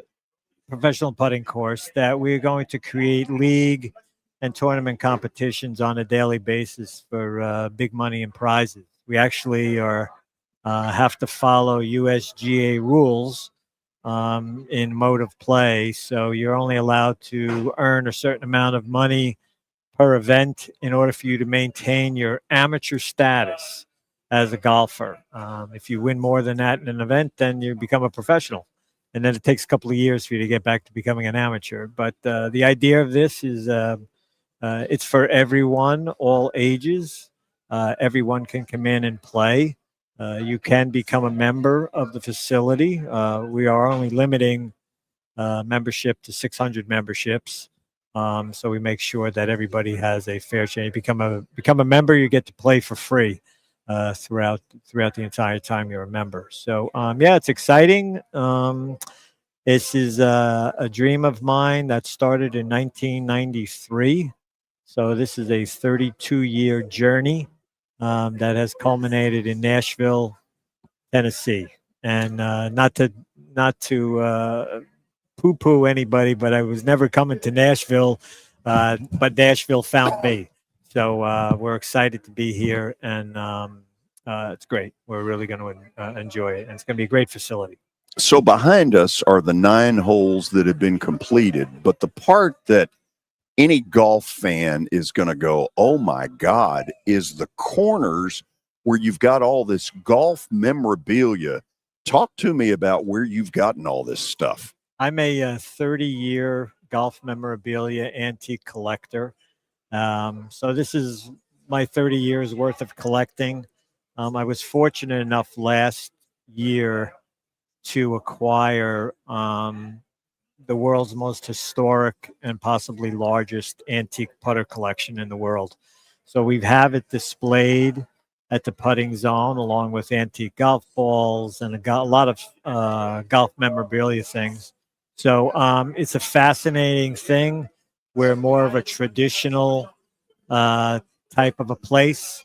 You'll fill out a scorecard with a pencil. You're not going to put it on your app on your phone. But the mode of play is very competitive. And it's actually patented. I hold a patent on it. So we've got a lot of IP in here and stuff. But the collection is fascinating to see. We want the public to come in and really see handmade clubs, putters dating back. I actually have some stuff that dates back to the late 1700s But there are a lot of mid 19th century clubs here, all handmade from very famous golfers throughout the world. So fascinating journey. Come in and take a look. Yeah, it's almost kind of a mini version of the Golf Hall of Fame. We actually have a couple of clubs here that I acquired when they closed the Golf Hall of Fame in St. Augustine. So tonight we are blessed and privileged to have with us a man by the name of Jeff Ellis, who is the world's premier antique golf collector by far. He had a huge antique club collection, and today, later on, he is going to dedicate our museum. So we're very privileged and honored to have him with us tonight. Okay, when you say museum, go a little farther with that.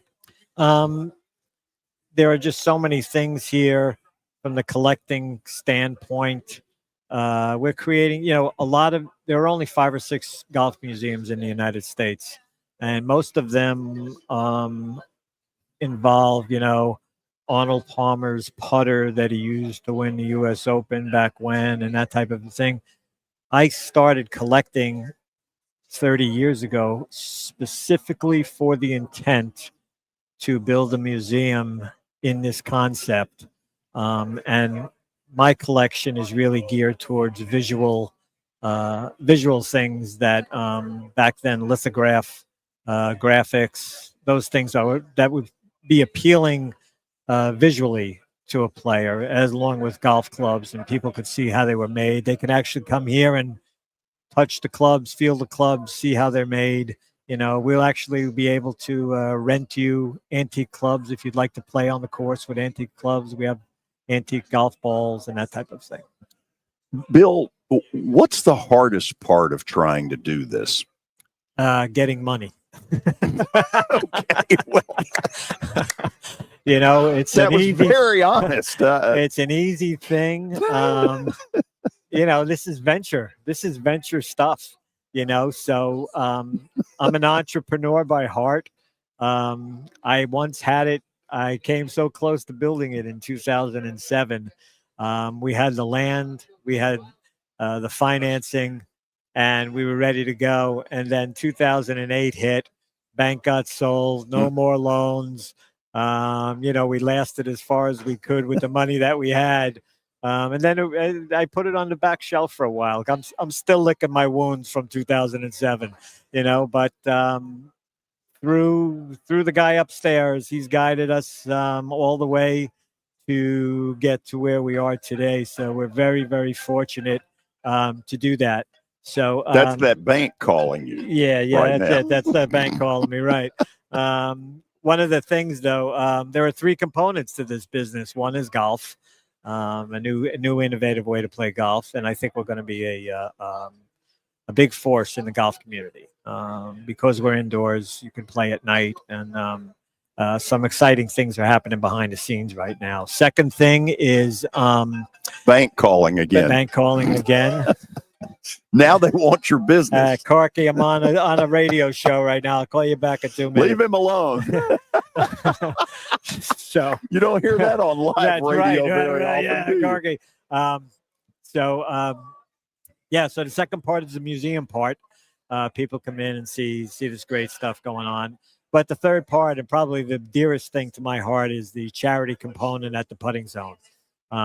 We have looked around, and I am a 35-year Kiwanian, as is George. That a baby. And we are Kiwanis family, and we are dedicated to changing the world one child at a time, one community at a time.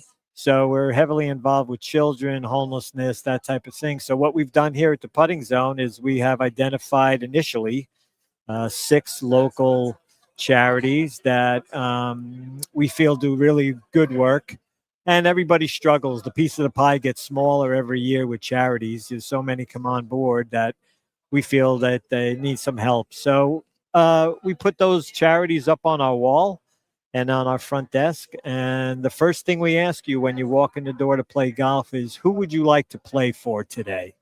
And you get to pick one of those charities, and the putting zone donates $1 per round towards that charity. and they'll have a set time, 3 months or 6 months. We haven't figured out yet. And at that time, we cut you a check to that charity. And but we anticipate over 100,000 rounds being played first year of operation. So that's $100,000 that's going to go back into the Nashville community, which we, along with other things. And as we grow and get sponsorships and that type of thing, I think that pot gets a lot bigger. Bill, I've been telling people 3040 Sidco Drive here in Nashville. Most of the people listening will have a pretty good idea where that is. Is there a good story behind how you found this location? Sure. There's always a story in my world anyway, that's for sure, my life. As I said, we tried building this a few years ago. So what happened was a friend of mine down in Naples moved to Kentucky about 6 or 7 years ago. He was in the restaurant business, and he came to Kentucky, opened up a couple of restaurants, and then he actually bought a mall in Kentucky. And so the light bulb went off in my head to say, oh, I know a mall owner now. I wonder if he's got room to put my golf course. And Jason's a longtime friend of mine, and he knew way back about the putting zone. As I said, it's been going on for 30 plus years. So I called him out of the blue. I hadn't talked to him in all that time since he left Florida, and said, hey, I heard you bought a mall. I go, you got room for me? He goes, I do. He says, but unfortunately, there's a business there that has a little miniature golf course. He has exclusivity, but I can't put you in there. Yeah. I says, oh, no. He says, but I got something better. He said, I just signed a lease in Nashville in this building. He says, and he was teaming up with a pickleball company. They were building indoor pickleball courts, which is going to be here at this building also. So he said, they got a whole nother side of the building that's available. So I jumped on a plane, came up here. That was the end of last year. I think it was in June or so. Then we started lease negotiations. We signed the lease in December. We started construction April 1st. So in 6.5 months, wow, we built this place out. Pickleball hasn't done anything yet, and they had a lease a year and a half before us, and we're done. So that shows you. I've been in construction for 52 years, so I know how to get stuff done fast, Bill, we're glad you're in Nashville. Thank you for coming over here. George, what a pleasure. Telling us a little bit about this. What a pleasure, George. And as soon as you're done and you have no other place to go but to stay here and party, we're going to take you on the golf course, and we're going to have a little competition. God, I hope not. Thanks Bill, a lot, thank you. folks, and welcome everybody. You're more than welcome to come in. Thanks. The putting zone is located at 3040 Sidco Drive. We'll tell you more after the break. We'll also open the phone lines. We have not done that yet today. But if you've got something on your mind that you want to get into, I want to hear from you at 615-759-9949. Again, 615-759-9949. We'll go to the break. This is the George Plaster Show. Now, here's your latest Fox 17 Code Red weather report. I'm Fox 17 meteorologist Greg Bobas. Mostly sunny, continuing into the afternoon and straight. When I got my first car, my dad told me, keep the gas tank full and my number on speed dial. Now parents are telling their kids, save 615-242-9000 just in case. I'm Blair Durham. If you or someone you love is in a wreck, call us. We're here to get you the money you deserve. Sports and Social at Green Hills Mall is the new home for our Football Night in Nashville promotion.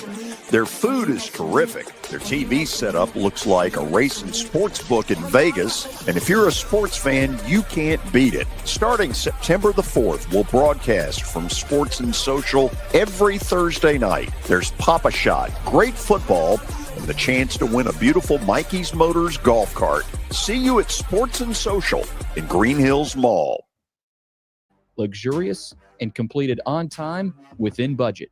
Founders Dustin Timmons, as the trusted premier custom home builder in Middle Tennessee, Donnelly Timmons has over 20 years of experience in the industry. Whether you're looking to build your dream home or renovate your current home, their team will ensure that every client and every remodel is unique, luxurious, and completed on time within budget. Founders Dustin Timmons and Joey Donnelly have over 25 years of construction experience in the Nashville area. Together, they have completed projects in Forest Hills, Oak Hill, Green Hills, Franklin, and Brentwood. Dustin and Joey believe that communication is the most important aspect of all construction projects. Therefore, they personally manage each project themselves and are involved in job site activities on a daily basis. Their commitment to quality and integrity has earned them an outstanding reputation among their clients. Contact them to set an appointment for a free consultation or to view some of their completed projects. Give them a call at 615-456-7983 or log on to DonnellyTimmons.com. Convenience and value, 2 words that we expect when we do business. Our goal at JHA Company is to deliver just that, both to our school partners and to our customers. Whether you're purchasing photos, yearbooks, class jewelry, letter jackets, school spirit wear, or senior graduation products, we strive to make the experience easy, convenient, and cost-effective. Find out more at jhacompany.com or call 615-867-6345 for more information. JHA, one source, one company.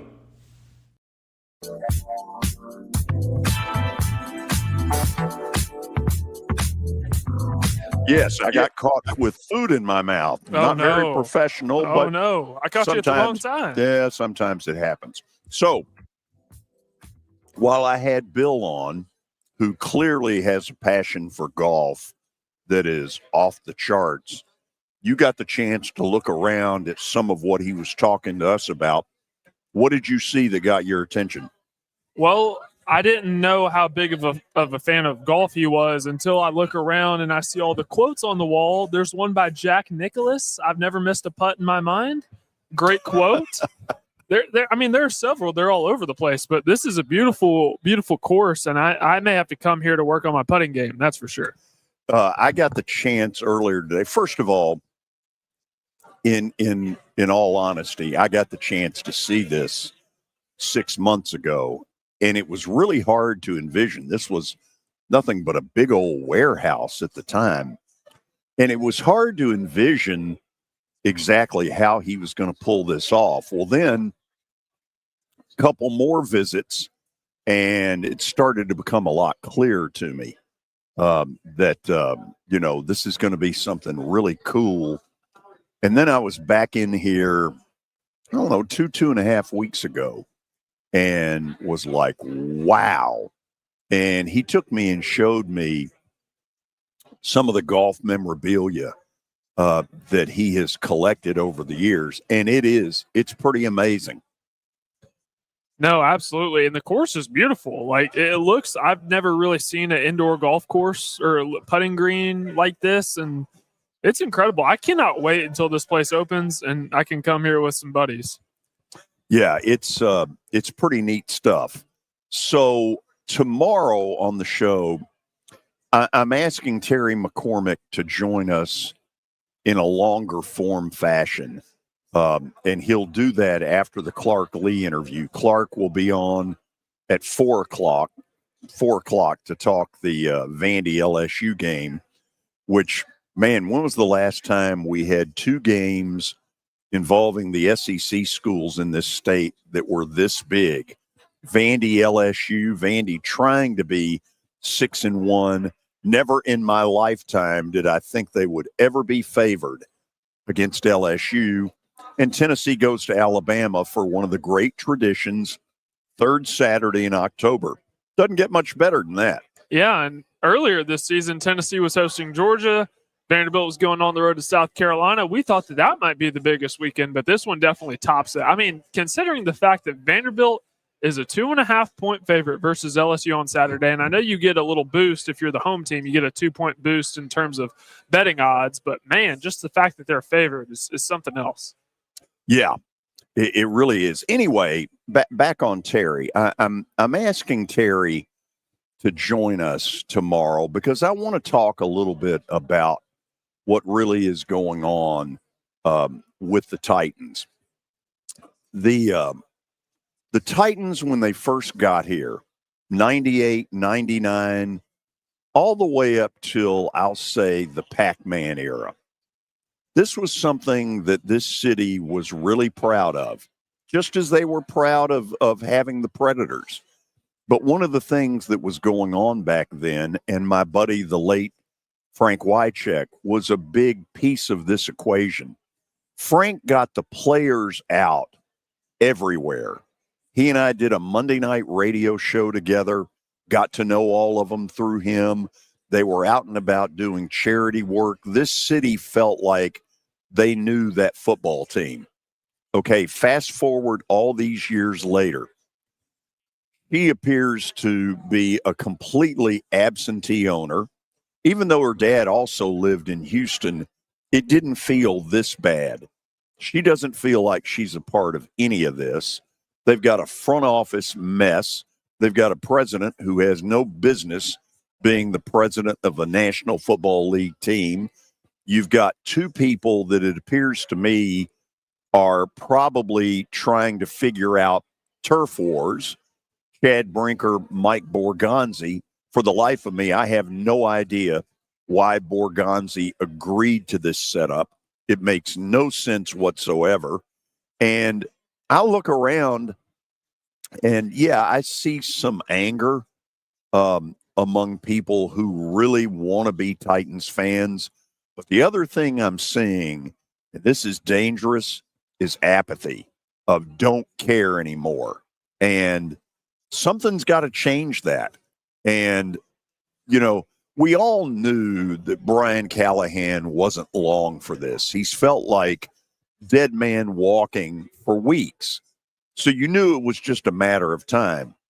Now that that's been done, they had better go out and get a head coach, number one, who's got real experience, who knows what he's doing, who understands that getting out in this community is important and being a part of it. And so that when we open this dome stadium in a couple of years, that this thing is not the disgrace that it is right now. I've been going out to Titans practices, Titans games for the last 2 years as a credentialed member. And even last year, it felt so much better than it does right now. And I will say, when I went out to training camp this year, when I've been to preseason games, the home games that I've been to this year, to use a Gen Z term, the vibes are off. It does not feel like it is being run. They don't even act like a professional football team. Everything is so close to the vest, like it's a government secret. And here's what do you mean by that? In order to talk to the players, whether that be in an interview setting, a media scrum, even when Borgonzi and Brinker spoke yesterday, they said basically the most generic things that I've ever heard. I wish they would give the fans a little bit a peek behind the curtain. You don't have to tell us everything. Just tell us a little bit more. And what I will say, what I want in this next Titans head coach, I want an offensive guy, because Cam Ward is your hopes of the franchise are banking on him. So you need somebody that's going to develop him properly. But I don't want a yes man like Callahan was. I want a guy who is an offensive mind and has an alpha personality. And I see that in Joe Brady. Oh, wow. So you're giving me the here's who I want. I've been thinking about this for a couple days too. Yeah. You know, and he's a name that's going to come up some. You know, won a national title with Joe Burrow at LSU as his offensive coordinator, has gone up to Buffalo and done really good things with Josh Allen, not necessarily last night. No. I don't know that I've reached a point that I know who it is I'd like to see. But the point of it is, I don't think there's the pride in this community about this football team that there once was, nor should there be. They've become an embarrassment. And I don't know. First of all, I'm not all that convinced that she cares.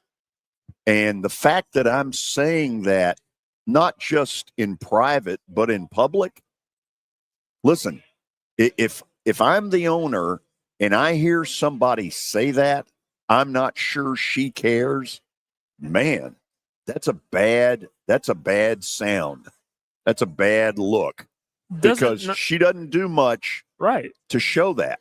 Right. Does it not matter? I mean, the coach got fired. I think that warrants the owner at least speaking to, I mean, we see, and I'm not saying you have to be Jerry Jones because Lord knows I don't want Jerry Jones with the Titans, but can you speak? He speaks to the media all the time. Can you at least speak maybe once a month? Is that too much to ask? In fairness to her, I'm told that she is absolutely terrified of public speaking. And that may be news to some of you, but I've asked the question over the past couple of years, where the hell is she? Why isn't she ever involved in this? And I'm told she's very uncomfortable in public speaking settings.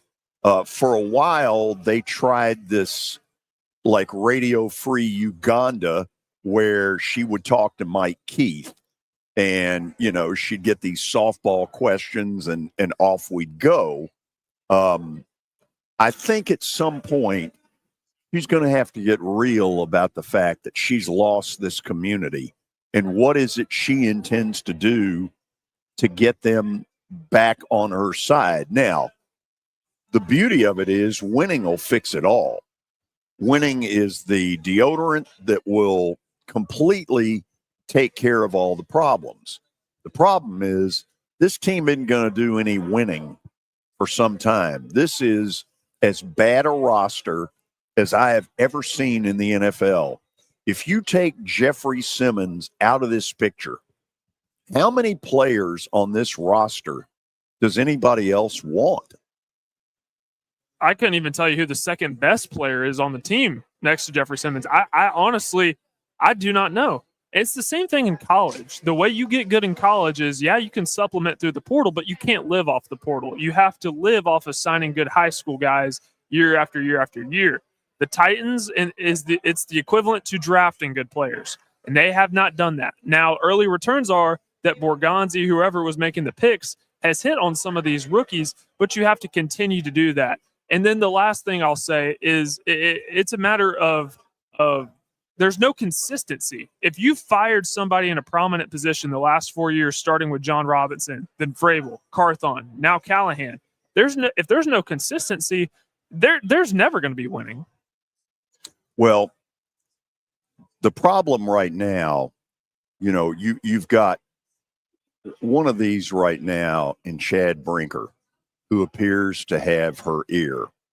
And yet, the truth of it is, Chad Brinker's footprint, handprint, whatever print you want to go with, is on this entire 2.5-year disaster. I suspect, without knowing for sure, that their scouting department sucks, because you can't be this bad at drafting. And I'm not talking about just rounds 4 through 7. They've been horrible at the very top, first-round picks. The reason they're in this mess is because they haven't drafted worth a damn. So my first opinion is they've got a big scouting department problem. I'm guessing that that's one of the things that Borgonzi has figured out very quickly. Let me say this about him. He's probably getting a free pass right now. He hadn't been here very long. He brings instant credibility because of Kansas City. But for the life of me, I don't understand why he agreed to this setup. Is he truly the general manager?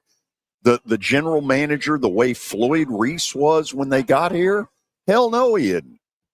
He's not calling all these shots. And for the life of me, I can't figure out why he came here. Because this is a stupid, convoluted idea that she's had in her head that the GM answers to this other person, in this case, Chad Brinker. And to me, it's a turf war waiting to happen. I don't understand much of anything about how they operate, and I don't think anything's getting any better anytime soon. Did you listen to the press conference last night by chance? No.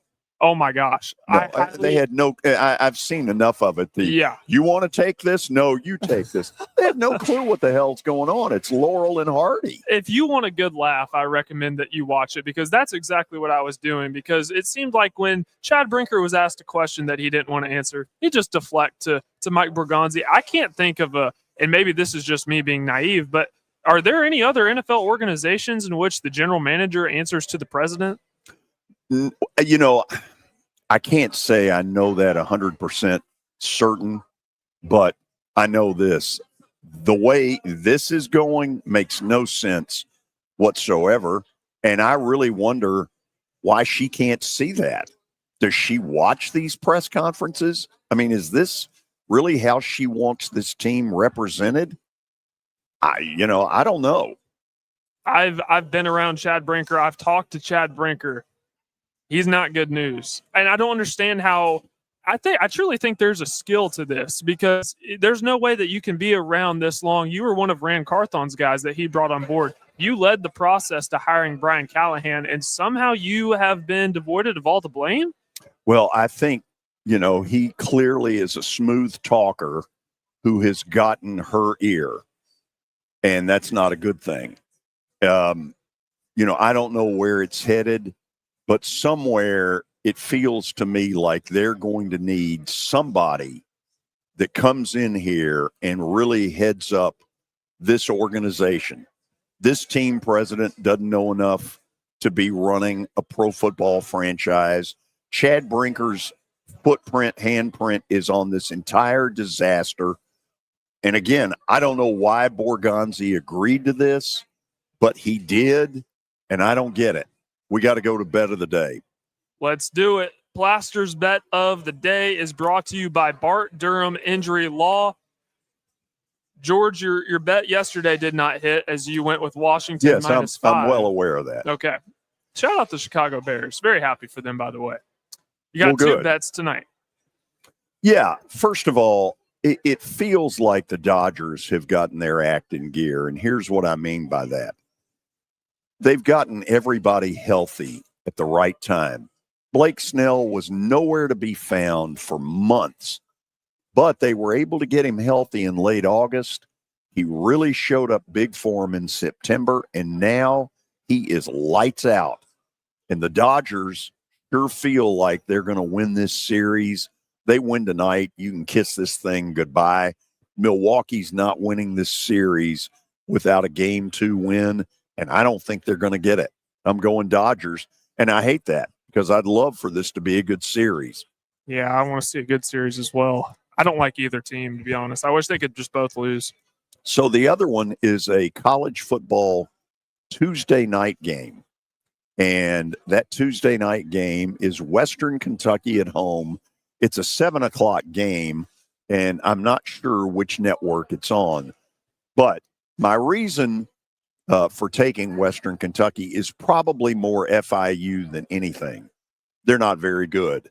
And Western Kentucky, I think, will have their way in this game, probably score a touchdown late to get it into double digits. And so I'm taking the Hilltoppers, -10. Don't do that very often. And not to mention, they have a quarterback by the name of Maverick McIver. What a name. Western? Yep. Good. I hope he's pretty good, too. He's a gunslinger. Sling it, yeah. He's a gunslinger. Okay, so we're done. I hope a lot of you will take advantage of the hint and come by here sometime in the next few weeks. The Putting Zone at 3040 Sidco Drive. Beautiful facility. Enjoyed the opportunity to broadcast from this soft opening. By the way, the Western game is on ESPNU tonight. So we're done for today. Tomorrow, Mike Organ will join us. Clark Lee, Parker will have the interview with him at 4:00. And then at 4:20, Terry McCormick as we try to fix the Titans. See you tomorrow. Now, here's your latest Fox 17 Code Red weather report. I'm Fox 17 meteorologist Greg Bobas. Mostly sunny.